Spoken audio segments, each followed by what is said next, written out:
موضوعنا آخر مشاهدينا الكرام وإلى شيء من الأدب. وبعد تجربة دامت أكثر من 30 سنة في المجال الصحفي مليئة بالنجاحات، قرر الصحفي زين العابدين بوعشة انتهاج خط افتتاحي جديد خاص بمسيرته. تقول سارة بالحور وطارق دريدي. السلطة الرابعة معروف عنها ضرورة تقيد الصحفي بالخط الافتتاحي لمؤسسته الإعلامية.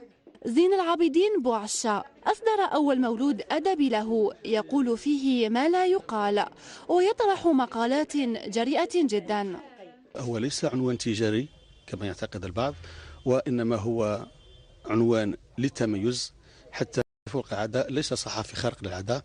الصحفي العادي هو الصحفي الذي يشتغل بمؤسسة إعلامية ويتقاضى مرتبا شهريا بانتظام. أما الصحفي فوق العادة هو الصحفي الذي يخرج عن الالتزامات المؤسساتية ويكتب في خط افتتاحي أو خط تحريري مستقل، يلتزم بالخط الافتتاحي والسياسة المتبعة في المؤسسة، وهذا شيء طبيعي. أما الكاتب فهو حر يعبر عن رأيه ويكتب ما يرى. الربيع العربي، داعش، عقيدة أوباما ونفاق العرب وغيرها من المواضيع والمقالات التي تعمق فيها الكاتب وسافر من خلالها إلى عالم لا يمكن لأي صحفي الخوض فيه.